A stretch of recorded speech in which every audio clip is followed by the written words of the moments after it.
नाजरीन अस्सलाम वालेकुम, मैं Mohammad Izhar Asian TV news में आप सभी का इस्तकबाल करते हैं। आइए देखते हैं 26 जनवरी की स्पीड न्यूज़। तेलंगाना भर में यौम जमहूरिया की तकरीबात शानदार जोश व खरोश से मनाई गई। गवर्नर जिष्णुदेव वर्मा ने सिकंदराबाद परेड ग्राउंड पर कौमी परचम लहराया। बाद अज़ां उन्होंने पुलिस की जानिब से सलामी ली। सीएम रेवंत रेड्डी, वज़रा, MLAs और सीनियर अहदेदारों ने इस तकरीब में शिरकत की। गवर्नर ने इज्तिमा से खिताब करते हुए रियासती कांग्रेस हुकूमत की जानिब से किए जा रहे अवामी फलाही कामों का तज़किरा किया और इन तरक्याती इक़दामात की सराहना की। मुल्क आज 76वां यौम जमहूरिया मना रहा है। इस मौके पर कर्तव्य पथ पर मुनाकिदा मरकजी तकरीब के दौरान दुनिया ने हिंदुस्तानी फौजी बहादुरी और शानदार सकाफती वर्से को देखा। इंडोनेशिया के सदर प्रबावो सुबियांतो ने इस साल परेड में बतौर मेहमान खुसूसी शिरकत की। तेलंगाना के चीफ मिनिस्टर रेवंत रेड्डी आज कोडंगल का दौरा करने वाले हैं, जहां वो कई तरक्याती कामों में हिस्सा लेंगे। अपने दौरे के एक हिस्से के तौर पर वज़ीर आला खोजगी मंडल में वाक़ चंद्रावंशा गांव में मुख्तलिफ सरकारी स्कीमों का इफ्तिताह करेंगे। इस दौरे को मकामी इंफ्रास्ट्रक्चर को फ़रोग़ देने और खित्ते में मेयार ज़िंदगी को बेहतर बनाने के लिए फलाही इक़दामात को नाफिज करने के लिए एक कदम के तौर पर देखा जा रहा है। तवक्को है कि चीफ मिनिस्टर अवाम से खिताब करेंगे और देही इलाकों में जामे तरक्की को यकीनी बनाने के लिए हुकूमत की कोशिशों का खाका पेश करेंगे। करीमनगर कलेक्टर पामिला सतपात्री ने जुमा को करीमनगर कस्बे में मरकजी शहरी तरक्यात के वजीर मनोहर लाल खट्टर के प्रोग्राम के दौरान फराइज़ में गफलत बरतने पर 6 ज़िलाई सतही के अफसरान को मेमो जारी किया। अफसरान में तालमेल न होने की वजह से वज़रा को नाखुशगवार वाक़े का सामना करना पड़ा था। नाक़िस इंतजामात पर बरहम वज़ीर रेवेन्यू श्रीनिवास रेड्डी ने कलेक्टर पर बरहमी का इजहार किया था। इन अफसरान के खिलाफ कार्रवाई शुरू करते हुए जो मुबैना तौर पर वाक़े के जिम्मेदार हैं Karimnagar town ACP, FC corporation, ED, district youth and sport officer, district welfare officer, district education officer और RDO को मेमो जारी किया। कलेक्टर ने अफसरान को वज़ाहत पेश करने की हिदायत की। तेलंगाना हाईकोर्ट के चीफ जस्टिस सूर्यपाल ने हिंदुस्तान के 76वें यौम जमहूरिया के मौके पर हाईकोर्ट के इहाते में मुनाकिदा एक तकरीब के दौरान उन्होंने कौमी परचम की नकाब कुशाई की और हाज़रीन से खिताब करते हुए आइन को बरकरार रखने और उसके तहफ़्फ़ुज़ की अहमियत से आगाह करते हुए कहा कि जिम्मेदारी हर शहरी पर आयद होती है। जस्टिस पाल ने ज़ेर-ए-तवा मुक़दमात से दरपेश चैलेंजों पर रोशनी डाली, इन्हें जजों के लिए एक चैलेंज करार दिया। बैरिस्टर असदुद्दीन ओवैसी, सदर कुल हिंद मजलिस इत्तेहादुल मुस्लिमीन व रुकन पार्लियामेंट हैदराबाद ने भारत की 76वीं यौम जमहूरिया के मौके पर शहर हैदराबाद में मुख्तलिफ मकामात पर रस्म परचम कुशाई अंजाम दी। इस मौके पर उन्होंने तिरंगा लहराने के बाद कौमी तराना पढ़ा और मकामी अवाम को जश्न जमहूरिया की मुबारकबाद दी। सदर मजलिस ने जश्न जमहूरिया तकारीब में मकामी अवाम खास तौर पर बच्चों से मुलाकात की। जमहूरिया के तहफ़्फ़ुज़ की बुनियाद इंतखाबी निज़ाम पर है। अवाम इसको पहचाने और डालना कीमती हक़ है। इन ख़यालात का इज़हार ज़िले कलेक्टर निज़ामाबाद राजीव गांधी हनुमंतु ने किया। 18 साल की उम्र को पहुँचने वाले तमाम अफराद को मशवरा दिया जाता है कि बतौर वोटर रजिस्टर होने के अलावा इंतखाबात में अपने वोट का हक़ इस्तेमाल करें। डिस्ट्रिक्ट फॉरेस्ट ऑफिसर विकास मीना ने हफ्ते को integrated district officer community conference hall में 15वीं कौमी वोटर डे के मौके पर मुनाकिदा तकरीब की सदारत की। ज्योति रोशन करके प्रोग्राम का इफ्तिताह करने के बाद chief election commissioner of India Rajiv Kumar ने वीडियो क्लिप के जरिए पैगाम दिया। उन्होंने इंतखाबात में किसी किस्म के लालच में आए बगैर अपने वोट का हक आज़ादाना इस्तेमाल करने की अपील की। मरकजी वजीर बंडी संजय ने इंदिरम्मा मकानात और राशन कार्ड पर सनसनीखेज तबसरा करते हुए कहा कि अगर इंदिरम्मा इंदिरा गांधी का नाम लिया जाएगा तो मरकजी हुकूमत एक भी मकान मंजूर नहीं करेगी। उन्होंने कहा कि फंड तभी दिए जाएंगे जब प्रधानमंत्री आवास योजना का नाम दिया जाएगा। उन्होंने कहा कि अगर कांग्रेस की तस्वीर दिखाई जाएगी तो राशन कार्ड नहीं दिए जाएंगे। संजय ने एक प्रेस कॉन्फ्रेंस से खिताब करते चीफ मिनिस्टर रेवंत रेड्डी के साथ साबिक चीफ मिनिस्टर KCR पर भी तनकीद की। बंडी संजय ने कहा कि रेवंत के गुरु KCR हैं और सवाल किया कि KCR ने तेलंगाना के लिए क्या किया और खुद ही जवाब दिया कि जो KCR ने किया था आज रेवंत रेड्डी वही दोहरा रहे हैं। पायदार आलमी अमन का क़याम इंसाफ, इंसानी हुकूक, मज़ाहिब के एहतराम के बगैर नामुमकिन है। इन ख़यालात का इज़हार आज शाम Indo middle east cultural forum के ज़ेर-ए-तमाम ग्लोबल पीस कॉन्फ्रेंस व अवार्ड्स की तक़सीम के लिए इंडिया इस्लामिक कल्चरल सेंटर में मुनाकिदा तक़रीब से खिताब करते हुए जनाब सलमान खुर्शीद, साबिक़ वज़ीर ख़ारजा हुकूमत हिंद ने तक़रीब की सदारत की। उन्होंने कहा कि आज दुनिया अमन तलाश कर रही है। खुशहाल और इंसानी इक़दार का तहफ़्फ़ुज़ और नई नस्ल के महफूज मुस्तक़बिल को यकीनी बनाने के लिए ज़रूरत है कि मुश्तरका एजेंडे के तहत काम करें। रवाबित को बढ़ाने, एक दूसरे को समझने के लिए वसाइल का बेहतर इस्तेमाल ज़रूरी है। इस मौके पर high commissioner South Africa professor Anil Sooklal को Mahatma Gandhi global peace award से नवाजा गया। उन्होंने अपनी तकरीर में कहा कि साउथ अफ्रीका और हिंदुस्तान ने आज़ादी के लिए एक साथ तहरीक आगाज़ किया। इस मौके पर उन्होंने कहा कि साउथ अफ्रीका इंसानी हुकूक, जुल्म और तशद्दुद के खात्मे के लिए कोशां है। इसराइल की जारहियत नस्लकशी के खिलाफ साउथ अफ्रीका ने आलमी अदालत में इंसाफ के लिए मुकदमा दर्ज कराते हुए नेतन्याहू को आलमी मुजरिम करार देने में कामयाबी हासिल की। ایک ٹیچر کو طالبات کو جوتے سے مارنے کے الزام میں معطل کر دیا گیا۔ یہ واقعہ ریاست تلنگانہ کے ضلع نگر کرنول کے کونڈانا گولا ضلع پریشد اسکول میں پیش آیا۔ ٹیچر سرینواس ریڈی کو معطل کرنے کے احکامات جاری کیے گئے۔ اس سلسلے میں ضلع کے ڈی او رمیش نے سرینواس ریڈی کو معطل کرنے کے احکامات جاری کیے۔ بدنام زمانہ فون ٹیپنگ کیس کی تحقیقات کرنے والی پولیس کو پتہ چلا ہے کہ تریپورہ کے گورنر اندرا سینہ ریڈی کا فون بھی نومبر 2023 میں اسمبلی انتخابات سے قبل ٹیپ کیا گیا تھا، جب انہوں نے 26 اکتوبر 2023 کو گورنر کے عہدے کا حلف لیا تھا۔ پولیس نے اندرا سینہ ریڈی کے او ایس ڈی نرسملو کا بیان ریکارڈ کر لیا۔ الزام ہے کہ نرسملو کے فون کی مبینہ فون ٹیپنگ بی جے پی کی مرکزی قیادت کے راز جاننے کے لیے کی گئی تھی، کیونکہ اندرا سینہ ریڈی جو پارٹی کے ریاستی صدر رہ چکے ہیں، پارٹی کی مرکزی قیادت کے قریبی مانے جاتے ہیں۔ ریٹائرڈ سرکاری ملازم کو حال ہی میں حیدرآباد میں سائبر فراڈ میں 8 لاکھ روپے کا دھوکہ دیا گیا تھا۔ متاثرہ شخص کو 66,000 کروڑ روپے کے منی لانڈرنگ کیس میں ملوث ہونے کا الزام عائد کرتے ہوئے تحقیقات میں تعاون کرنے کی ہدایت دی گئی۔ سائبر فراڈ کرنے والوں نے خود کو فرضی central bureau of investigation (CBI) کے افسران ظاہر کیا۔ سائبر کرائم پولیس کے مطابق 5 دن قبل متاثرہ کو ٹیلی کام آفیسر ظاہر کرتے ہوئے ایک دھوکہ باز کی کال موصول ہوئی تھی۔ جوڑے پر 8 لاکھ روپے مختلف کھاتوں میں منتقل کرنے کے لیے دباؤ ڈالا گیا اور متاثرہ شخص نے وقتاً فوقتاً رقم اور دھوکے بازوں کے اکاؤنٹ میں منتقل کرتے رہے۔ رقم کی مانگ بڑھنے پر متاثرہ شخص کو شک ہو گیا۔ انہوں نے سائبر کرائم پولیس کو اس اسکینڈل کی اطلاع دی۔ پولیس نے مقدمہ درج کر لیا، تحقیقات جاری ہے۔ وزیراعظم نریندر مودی نے 26 جنوری 2025 کو 76واں یوم جمہوریہ کی تقریبات کا آغاز قومی جنگی یادگار کے دورے کے ساتھ کیا۔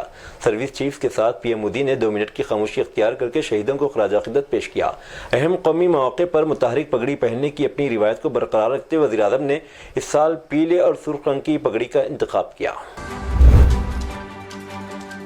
آندھرا پردیش کے chief minister N Chandra Babu Naidu نے ہفتے کے روز مائیکروسافٹ کے بانی بل گیٹس سے اظہار تشکر کیا، کیونکہ بل گیٹس نے اپنے آنے والی کتاب جس کا موضوع سورس کوڈ ہے مجھے تحفے میں دی ہے۔ چیف منسٹر نے حالیہ دنوں سوئٹزرلینڈ کے شہر ڈاووس میں ورلڈ اکنامک فورم اجلاس کے دوران بل گیٹس سے ملاقات کی۔ نائیڈو نے کہا کہ وہ اپنے عزیز دوست بل گیٹس کا شکریہ ادا کرنا چاہتے ہیں، جنہوں نے اپنی آنے والی کتاب سورس کوڈ مجھے تحفے میں دی ہے۔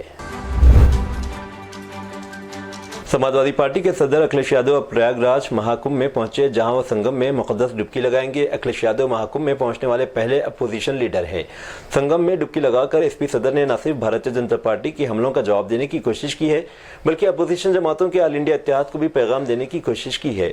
اکھلیش یادو ہندوستانی اتحاد کے پہلے بڑے لیڈر ہیں جو اب مہاکمبھ پہنچے۔ ابھی تک ان کے خط کا کوئی بڑا اپوزیشن لیڈر مہاکمبھ میں نہیں آیا ہے۔ اکھلیش یادو کا یہاں دورہ بی جے پی کے ساتھ ساتھ اپوزیشن جماعتوں کو نرم ہندوتوا کے بارے میں پیغام دینے اور اکثریت کے جذبات کا خیال رکھنے کی کوشش ہے۔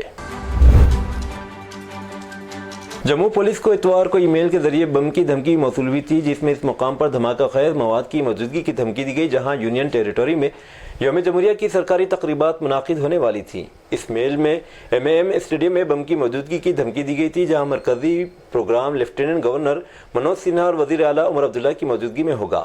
بم کی دھمکی ملنے کے بعد پورے اسٹیڈیم کی تلاشی لی گئی اور سیکورٹی اداروں نے پورے اسٹیڈیم کو کلیئر کر دیا۔ اس معاملے کے سلسلے میں پونچھ سیکٹر کے سلوتری علاقے سے ایک پاکستانی شہری کو گرفتار کیا گیا۔ ملزم کو پاکستان کے ساتھ بین الاقوامی سرحد سے گرفتار کیا گیا اور اس سے پوچھ گچھ جاری ہے۔ ریاست مدھیہ پردیش کے دارالحکومت بھوپال میں اب رات کے اوقات میں نہ تو مسجد سے اذان کی آواز سنائی دے گی اور نہ ہی مندر سے آرتی کی آواز آئے گی۔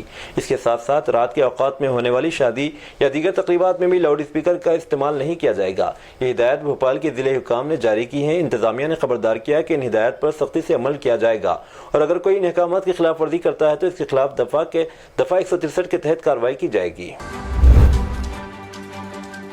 مسجد پر لاؤڈ اسپیکر نصب کرنے کا ریاستی حکام کو منظوری دینے ہدایت جاری کرنے کی درخواست الہ آباد ہائی کورٹ نے آج مسترد کر دی۔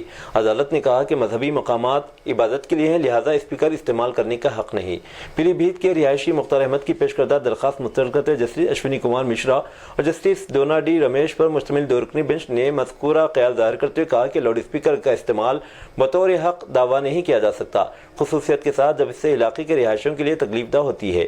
ابتدا میں وکیل سرکار نے ریٹ درخواست کے جواب پر اعتراض کرتے ہوئے کہا کہ درخواست گزار نہ تو متولی ہے اور نہ مسجد اس کی ملکیت ہے۔ عدالت نے بھی کہا کہ ریٹ درخواست داخل کرنے درخواست گزار کے لیے کوئی جواز نہیں۔ कांग्रेस ने हफ्ते के दिन ये कहते हुए इलेक्शन कमीशन को निशान तनकीद बनाया कि नेशनल वोटर डे पर अपने आप को शाबाशी देने से यह हकीकत नहीं छुप सकती कि इलेक्शन कमीशन ने अपने अंदाजे कारकर्दगी से दस्तूर को मजाक बनाकर रख दिया है। राय दहिंदे खुद अपनी बेइज्जती महसूस कर रहे हैं। अपोजिशन जमात ने यह भी इल्जाम आयद किया कि गुज़िश्ता 10 बरस में वज़ीर-ए-आज़म नरेंद्र मोदी और वज़ीर दाखिला अमित शाह की जोड़ी ने इलेक्शन कमीशन के प्रोफेशनलिज्म और आज़ादी को तबाह कर दिया। एक्स पर पोस्ट में कांग्रेस सदर मल्लिकार्जुन खड़गे ने कहा कि हम नेशनल वोटर डे मना रहे हैं। इलेक्शन कमीशन ऑफ इंडिया की इदारा जाती दियानतदारी गुज़िश्ता 10 बरस में खत्म हो गई, जो सारे मुल्क के लिए तशवीश का संगीन मामला है। उत्तर प्रदेश के जिले आगरा में मुगल बादशाह शाहजहां का 3 रोज़ा उर्स ताजमहल में आज इतवार से शुरू हुआ। इस दौरान पहले 2 दिन दोपहर बाद और तीसरे दिन ताजमहल में सयाहों का दाखिला मुफ्त रहेगा। उर्स के दौरान ताजमहल में शाहजहां और इनकी बेगम मुमताज़ की असली खबरें भी आवाम के दीदार के लिए खोली जाएंगी। आर्कियोलॉजिकल सर्वे ऑफ इंडिया के जरिए इत्तला दी गई। जानकारी के मुताबिक शाहजहां के 370वीं उर्स के दौरान 26 और 27 जनवरी को दोपहर 2 बजे के बाद से और 28 जनवरी को पूरे दिन ताजमहल में सयाह मुफ्त में दाखिल हो सकेंगे। इस दौरान सख्त सिक्योरिटी का इंतजाम किया जाएगा। मगरबी बंगाल के जिले 24 परगना में दिन दहाड़े हफ्ते की दोपहर तृणमूल कांग्रेस के एक मुकामी कायद को करीब से गोली मार दी गई। इसकी हालत नाजुक बताई जाती है। शदीद जख्मी लीडर की शिनाख्त कृष्णा पद मंडल की हैसियत से हुई। इस पर करीब से इस वक्त गोली चलाई गई जब वो इलाके नौदखाली से अपनी मोटरसाइकिल पर गुजर रहे थे। यानी शहीदीन के मुताबिक 3 नामालूम कातिलों ने, जो गैर मकामी लग रहे थे, मंडल पर करीब से गोली चलाई और फरार हो गए। पुलिस तहकीकात करे कि बरसर इख्तियार जमात के कायद पर हमले की वजह निजी है या सियासी। ताहम बाद मकामी लोगों का कहना है कि इलाके में तृणमूल कांग्रेस में अंदरूनी झगड़े हमले की वजह हो सकते हैं। अपने शराबी शौहरों से बेजार 2 खवातीन यहाँ अपने मकान छोड़ दी और आपस में शादी कर ली। देवरिया मकाम पर वाक़ शिव मंदिर, जो छोटी काशी भी कहलाता है, में कल शाम कविता और गंजा उर्फ बबलू ने शादी का बंधन बांधा। उन्होंने अखबारी नुमाइंदों को बताया कि पहले वो इंस्टाग्राम पर एक दूसरे से ताल्लुक़ पैदा की। उनके एक जैसे माहौल के सबब वो करीब होती गई। दोनों को शराबी शौहरों के हाथों घरेलू तशद्दुद का सामना करना पड़ रहा था। मंदिर में गंजा ने दूल्हे का रूल अदा करते हुए कविता की पेशानी पर सिंदूर लगाई और फूलों के हार का तबादला करते हुए दोनों ने 7 फेरे मुकम्मल किए। दोनों ने मंसूबा बनाया कि कमरा किराए पर लेकर शादीशुदा जोड़ी की तरह जिंदगी गुजारेंगे। मज़कूरा मंदिर के पुजारी उमर शंकर पांडे ने बताया कि इन खवातीन ने फूलों के हार और सिंदूर खरीदे और रसूमात अदा करके खामोशी से रवाना हो गईं। इजराइल हिजबुल्लाह तनाज़े के बाद 4 माह की मुअत्तली के बाद अमारात की कौमी फ़िज़ाई कंपनी एमिरेट्स ने 1 फरवरी से बेरूत के लिए परवाज़ें दोबारा शुरू करने का फैसला किया है। अरब खबर रिसा इदारे की रिपोर्ट के मुताबिक मशरिक़ी वस्ता की सबसे बड़ी एयरलाइन पहले यौमिया एक 2 तरफ़ा परवाज़ और 1 अप्रैल से 2 यौमिया परवाज़ें चलाएगी। एयरलाइन 1 फरवरी से बगदाद के लिए भी यौमिया परवाज़ दोबारा शुरू करने जा रही है। अमारात की फ़िज़ाई कंपनी ने इजराइल और ईरान की हिमायत याफ्ता हिजबुल्लाह के दरमियान कशीदगी बढ़ने पर सितंबर के आखिर में कई इलाक़ाई एयरलाइंस की लबनान के लिए परवाज़ें मुअत्तल कर दी थी। जंगबंदी माहिदे के तहत यरगमालियों और कैदियों के तबादले के दूसरे मरहले में हफ्ते को हमास ने इजराइल की 4 खातून फौजियों को रिहा कर दिया, जिसके बदले में तिल अबीब ने 200 फ़लस्तीनी कैदियों को आज़ाद किया। इजराइल की मज़कूरा खातून फौजियों को हमास ने 7 अक्टूबर 2023 के हमले में यरगमाल बनाया था। जंगबंदी माहिदे के तहत इजराइल फी यरगमाल 30 फ़लस्तीनी कैदियों की रिहाई पर रजामंद हुआ, मगर हर फौजी खातून के बदले 50 कैदियों और 9 बीमार यरगमालियों के बदले 110 कैदियों की रिहाई पर इसने आमादगी जाहिर की है। अरब टीवी अल जज़ीरा ने हमास के शहीद रहनुमा यहया सिनवार की एक और डॉक्यूमेंट्री जारी की है, जिसमें इनके हवाले से किए गए इंकशाफ ने देखने वालों को चौंका दिया है। इजराइल, जिसको गजा के तौल अर्ज में तारीख गारों ढूंढता रहा, ज़मीन के सीने पर हर पल मैदान जंग में बरसरे पैकार रहा। जारी की गई नई वीडियो में यहया सिनवार को शाल ओढ़े गजा की तबाहाल खंडर बनी इमारतों में देखा जा सकता है, जहां न सिर्फ जंगी हिकमत अमली पर गौर करते थे, बल्कि गजा की गलियों में बेखौफ सेहूनी टैंकों को भी निशाना बनाते रहे थे। याद है कि यहया सिनवार गुज़िश्ता साल 16 अक्टूबर को इजरायली ड्रोन हमले में शहीद हो गए थे। ये थी नाज़रीन आज की स्पीड न्यूज़। दीजिए इजाज़त, मोहम्मद इज़हार को मिलते हैं अगले स्पीड न्यूज़ में। तब तक के लिए हमारे चैनल नेशन टीवी न्यूज़ को लाइक, शेयर और सब्सक्राइब करना ना भूलें। अल्लाह हाफिज़।